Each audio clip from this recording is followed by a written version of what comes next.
오늘 말씀의 제목은 진리의 일꾼입니다. 진리의 일꾼.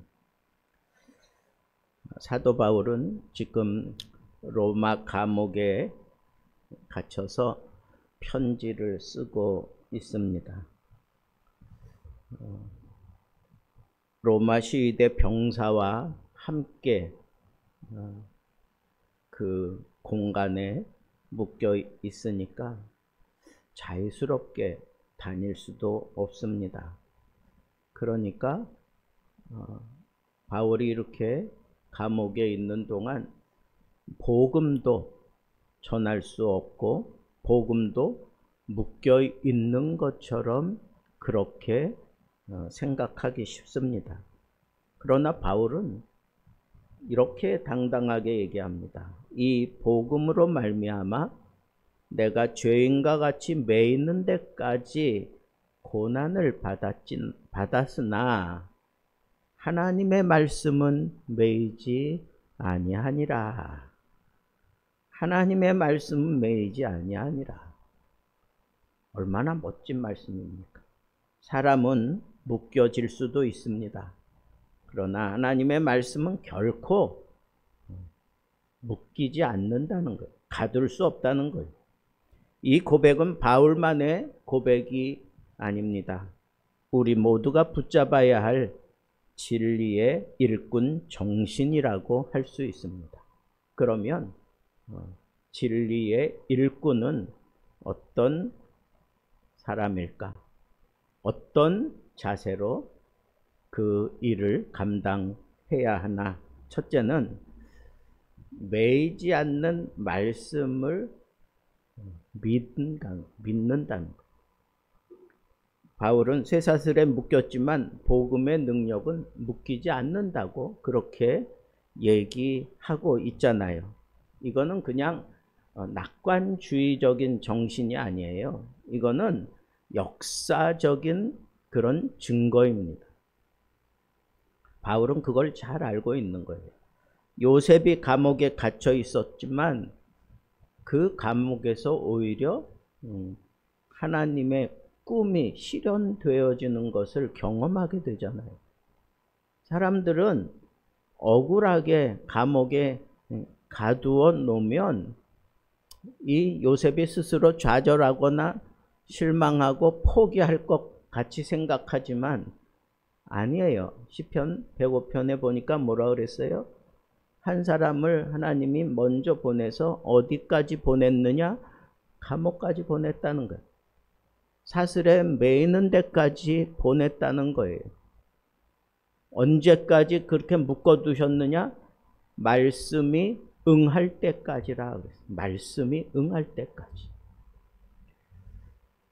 예레미야도 웅덩이에 갇혔습니다. 그러니까 더 이상 선지자 그런 역할을 하지 못할까라고 생각했는데 아니에요. 하나님의 말씀은 여전히 왕과 백성들에게 선포되고 있었습니다. 사람 가둔다고 하나님의 말씀이 그쳐지는 거 아니라는 거예요. 중국의 가정교회 지도자들이 수년간 감옥살이를 하게 됩니다. 근데 이 사람들은 옥중에서도 제자 훈련을 아주 열심히 해요. 사람들을 데리고. 그리고 옥중에서 성경을 필사를 합니다. 그래서 더 많은 사역자를 그 옥중에서 그 사역자를 만들어내는 그런 일을 했습니다. 여러분, 환경이 심각한 상황으로 몰려 들어가서 복음이 끝날 것처럼 그렇게 기대하지만 안 그래요. 1967년 중국의 한 시골 교회 목회자가 체포되어서 20년 동안 감옥에 들어가서 감옥 생활을 했습니다. 그런데 그곳에서 그는 열심히 수감자들에게 복음을 전했고 그리고 난 이후에 추록했어요. 20년 만에 추록해서 자기가 섬기던 교회에 왔어요. 자기가 감옥에 잡혀 들어갈 때 교인 수가 한 30명 정도 됐어요. 그런데 20년 동안 자기가 교회를 돌보지 못했잖아요. 근데 자기가 목회하던 그 교회에 와보니까 400명이 되어 있어요. 400명. 여러분, 사람은 가둘 수 있어도 말씀은 가둘 수 없어요. 이걸 우리가 믿어야 돼. 이걸 믿어야 돼. 그게 진리의 일꾼다운 첫 번째 자세입니다. 두 번째는 진리의 일꾼은 사람 살리는 일에 전력을 투구해요. 그래서 내가 사람 살리려고 내가 이런 고난을 지금 당하고 있다. 바울은 10절에 그렇게 얘기를 하고 있어요. 그러므로 내가 택하신 자들을 위하여 모든 것을 참는다라고 그렇게 얘기를 해요. 바울의 인노는 자기 위로를 위해서가 아니라 사람을 살리기 위해서 견딘다는 거예요. 복음과 함께 견딘다는 거예요. 그런 로마 감옥에서 오히려 내가 이렇게 감옥에 갇혀 있을 때 사람들이 와서 얘기하는 거예요. 선생님, 우리 가운데에는 선생님의 이름을 팔아가지고 마치 자기네들이 뭔가 굉장한 일을 하는 것처럼 그렇게 거짓으로 떠벌리는 사람들까지도 생겨났습니다. 그때 바울이 뭐라 그래요? 가만 둬라 이거야. 그들이 참으로 하나 거짓으로 하나 복음이 확장되는 것이니까 예수 이름으로 이 사람들이 거짓으로 행동하든 아니면 예수 이름을 가지고 진실하게 그렇게 사역을 하든 어떻게 됐든지 간에 복음이 지금 확장되고 있는 거다. 그걸 생각하고 기뻐하라고 그렇게 얘기를 해요. 이게 얼마나 멋집니까? 완전히 복음을 위해서 억울한 일을 당하고 막 그냥 이건 아닌데 싶은 일들이 펼쳐져도 그렇게 내가 억울한 일을 당하고 이건 아닌데 싶은 일이 펼쳐졌는데 결과적으로 그것 때문에 복음이 확장된다? 그러면 기꺼이 내가 그거 당해주겠다 그런 얘기예요. 여러분, 이게 내 고난이 저 사람들이 나를 이렇게 심각한 고난으로 몰고 가는데 복음이 확장된다? 그러면 기꺼이 나 견디겠다. 이게 지금 진리의 일꾼의 자세예요. 철저하게 복음을 위해서라면 모든 것도 다 수용할 수 있고 견뎌낼 수 있는 것, 그게 바로 진리의 일꾼 두 번째 자세입니다. 세 번째로 여러분 한국 초대교회 주기철 목사님 일제의 신사참패 강요 앞에서 성도들의 믿음을 지키기 위해서 7년 동안이나 감옥 생활을 합니다. 나왔다 또 들어가고 그러면서 7년 동안 감옥 생활을 하는데 그리고는 거기서 순교해요.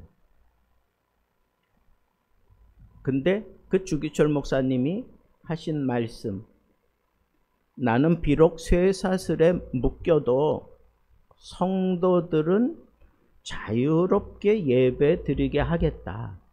나 한 사람 감옥에 들어가서 이 고난 당함으로 인하여 성도들은 자유스럽게 예배 드린다? 그러면 나 감옥에 들어가겠다. 그리고 기꺼이 감옥 생활을 그가 자원해서 들어가게 되었던 겁니다. 누구를 위해서? 성도들의 자유스러운 예배를 위해서 말이지. 복음을 위해 누군가가 살아나기를 바라며 고난을 견디는 자세, 그게 바로 진리의 일꾼입니다. 세 번째로 진리의 일꾼은 말씀대로 살고 말씀대로 전한다 하는 거예요. 바울은 디모데에게 초대교회의 신앙 고백을 상기시킵니다. 미쁘다 이 말이여. 그러면서 주와 함께 죽으면 주와 함께 살 것이다. 주와 함께 왕노릇 하게 된다. 참으면. 주를 부인하면 주도 우리를 부인할 것이고 우리가 미쁘지 못해도 주는 미쁘시다. 이게 초대교회의 삶의 원칙이었어요. 내가 초대교회의 믿음 생활하는 사람이라면 이게 그냥 그들의 신앙 고백이에요. 우리가 지금 신앙 고백하는 것처럼 이 사람들도 이 내용을 가지고 신앙 고백을 하는 거예요. 주와 함께 죽으면 주와 함께 살 것이고 주와 함께 참으면 주와 함께 왕노릇 하게 될 것이고 주를 부인하면 주도 우리를 부인할 것이고 우리는 미쁘지 못해도 우리는 믿음직스럽지 못해도 주는 여전히 믿음직스럽다라고 하는 것, 이걸 고백하며 초대교회 성도들은 살았어요. 그걸 지금 디모데에게 다시 상기시키는 이유가 뭐겠습니까? 단순한 교리 암송을 잊지 말라고 이 글을 썼을까요? 아니에요. 너의 삶이 이래야 된다라고 하는 삶의 원칙을 지금 얘기하는 거예요. 삶의 원칙을. 영국의 선교사 알렉산더 맥케이라고 하는 사람은 우간다에서 복음을 전하다가 박해로 생명을 잃게 됩니다. 그러나 그는 죽기 전에 이런 얘기를 해요. 복음은 나를 넘어 다음 세대로 이어질 것이다. 내가 죽는다고 복음이 내 당대에 끝나는 게 아니라 복음은 나를 넘어서 다음 세대로 이어질 것이다 라고 하는 말을 남겼습니다. 그리고 순교당해요. 그런데 놀라운 것은 실제로 그가 이 한 말, 거기에 하나님이 책임져 주셔서 주와 함께 죽으면 주와 함께 살 것이요 참으면 왕노릇 할 것이다 하는 이런 고백이 여기서 이루어져요. 이 맥케이가 죽고 난 이후에 우간다 교회는 갑자기 폭발적인 그런 부흥이 일어났습니다. 삶으로 전한 복음은 죽음조차 막지 못하는 겁니다. 얼마나 멋져요. 마지막 네 번째, 진리의 일꾼은 헛된 말을 피하고 본질에 집중한다 하는 거예요. 바울은 디모데에게 말다툼하지 말라. 헛된 말다툼은 사람을 세우지 못한다 그랬어요. 논쟁하지 말라는 거예요. 진리의 일꾼은 감정 싸움이 아니라 복음의 본질에 충실한다는 거예요. 교회 안에서 누가 옳으냐 그걸 따질 것이 아니고 무엇이 영혼을 살리느냐 이런 얘기를 하라는 거야. 제발 좀 교회에서 내가 잘났어, 너는 아니야, 뭐 그런 얘기 하지 말라는 거예요. 교회에서 왜 그런 얘기를 하느냐고. 그게 아니고 교회의 목적이 뭔데? 교회의 목적은 생명을 살리는 거 아니에요? 영적으로 죽은 자들을 살려내는 거 아니에요? 영혼을 초대해서 예수 그리스도와 뜨겁게 만나게 만들어주는 곳 아니에요? 교회에서 뭐 내 코트가 얼마고 내 화장품은 어떤 거고 뭐 그런 거 지금 교회에서는 그런 얘기할 필요조차 없어. 삶의 중심에 하나님의 영광을 위하여 살아가는 사람은 그런 거 가지고 얘기하지 않아요. 중요한 게 뭐예요? 우리가 어떻게 할 때 이 영혼을 살릴 수 있겠는가? 우리가 어떻게 하면 복음을 전할 수 있을까? 어떻게 하면 저 말씀을 듣고 내가 통회하고 자복하고 새로워질 수 있을까? 어떻게 하면 나도 좀 영적으로 변화된 삶을 살아갈 수 있을까? 어떻게 하면 나도 좀 전도할 수 있을까? 이게 중요한 거다 이거예요. 근데 사람들은 이상하게 교회 생활을 하면서 심심치 않게 많이 보는 거 있어요. 그게 뭐냐 하면 말다툼을 그렇게 해. 특별히 여자들 왜 그렇게 말다툼을 하는지 몰라. 남자들은 뭐 치고받고 싸우고 여자들은 계속 말꼬리 잡고 말다툼하고 그건 진리의 일꾼이 아닙니다. 진리의 일꾼은 그런 쪽에 아예 신경도 쓰지 않아요. 영적인 문제를 생각하고 어떻게 하면 영혼을 살리느냐, 어떻게 하면 나도 복음을 전할 수 있을까, 어떻게 하면 정말 나의 이 헌신을 통해서 하나님의 영광을 드러낼까, 이래야 되는데 이상하게 교회에 공동체라는 그 현상 때문인지 몰라도 자꾸 쓸데없는 말다툼을 해요. 이 말다툼의 근원은 사탄이에요. 사탄.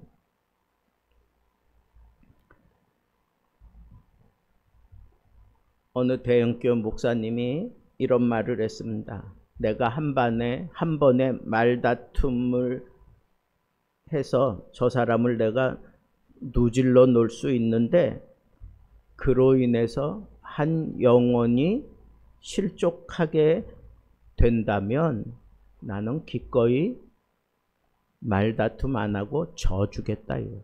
나는 기꺼이 져주겠다. 복음의 본질을 아는 거예요. 복음의 본질이 그 가슴에 살아있는 사람은 말다툼 뭐 이런 걸로 인해서 사람의 영혼을 아프게 하고 힘들게 하고 교회를 어지럽게 하는 이런 일들을 하지 않습니다. 다툼이 없어야 돼요. 진리의 일꾼은 어떤 상황에서도 다툼이 없어야 됩니다.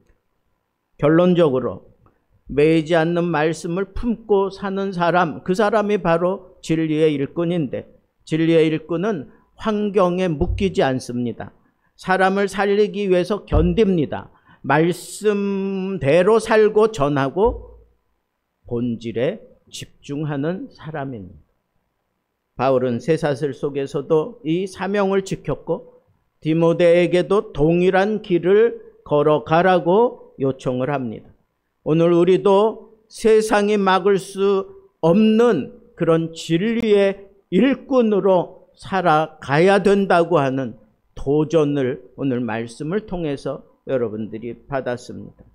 사랑하는 성도 여러분, 어떤 상황 속에서도 매이지 않는 말씀을 믿고 사람을 살려내기 위해서 인내하고 말씀대로 살고 전하는 진리의 일꾼들이 되기를 우리 주님의 이름으로 축복합니다.